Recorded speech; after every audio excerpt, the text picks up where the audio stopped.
Alors que j'entrais dans le petit ascenseur, l'homme se mit immédiatement à me fixer. Nous n'étions que deux, et le panneau de commande était de son côté. Heureusement, le bouton du premier étage était déjà pressé. Pas besoin de parler. Mais c'était un vieil immeuble, très haut. Et alors que l'ascenseur parcourait lentement ses 32 étages, je remarquai que l'homme continuait de me scruter. Moi, je fixai la porte. « Vous êtes Anna Hansen ?» demanda-t-il. « Oui » répondis-je. « Je le savais » s'exclama l'homme, enthousiaste. « Je suis votre carrière depuis le championnat d'État de 2021. Vous avez marqué l'histoire ce jour-là. »« Merci » répondis-je. « Juste un fan de gymnastique, je suppose. Mais son apparence me mettait mal à l'aise. Il semblait avoir la quarantaine, mesurait environ 1,80 m, avec des cheveux clairsemés et ébouriffés. Personnellement, je fais 1,50 m. Je ne l'avais jamais vu dans l'immeuble auparavant, et pourtant, je le prenais ici tous les jeudis pour une séance de thérapie.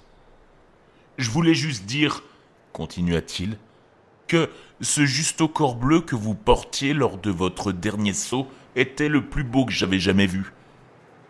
D'accord. Mon instinct ne se trompait pas. Quel type bizarre. Je le remerciai à nouveau, forçant un sourire gêné, et tournai mon regard vers l'affichage de l'ascenseur. 5e étage. Plus que 4. Presque arrivé. Puis, un bruit sourd, suivi d'un brusque à-coup, me fit perdre l'équilibre. Les lumières vacillèrent avant de se rallumer, sous l'alimentation de secours. « Oh non !» murmura-t-il. « Ce vieil immeuble tombe en ruine. » Il appuya sur le bouton d'alarme, mais aucun son n'en sortit. « Je crois bien qu'il va falloir attendre, » dit-il en esquissant un sourire troublant qui me glaça le sang. Bien déterminé à ne plus interagir avec lui, je regardai mon téléphone. Pas de signal. Nous restâmes en silence pendant plusieurs minutes, jusqu'à ce que, évidemment, il décide de parler à nouveau.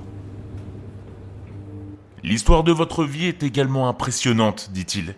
Fille d'un pauvre éleveur texan, vous avez quitté les vaches pour la ville et avez été repérée à 12 ans. Vraiment touchant. »« Merci, » répondis-je, mal à l'aise face à tout ce qu'il semblait savoir sur moi.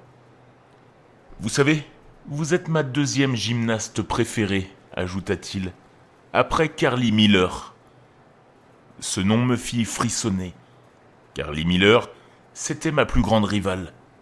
Et dans un mois, nous devions nous affronter en finale nationale.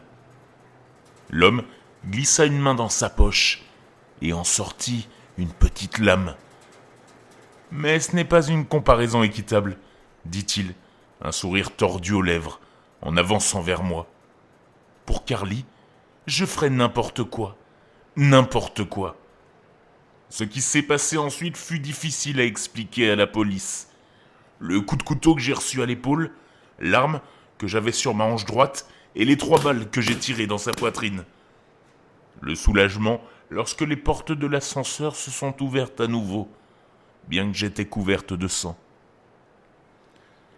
Mes blessures m'ont empêché de participer à la finale, mais Carly Miller, non plus, n'a pas pu concourir. Elle a été arrêtée 5 jours plus tard pour avoir incité un fan à me tuer, lui envoyant des messages détaillant ma routine quotidienne. Bien heureusement, ses recherches n'étaient pas assez précises. La fille d'un éleveur texan porte toujours avec elle une arme.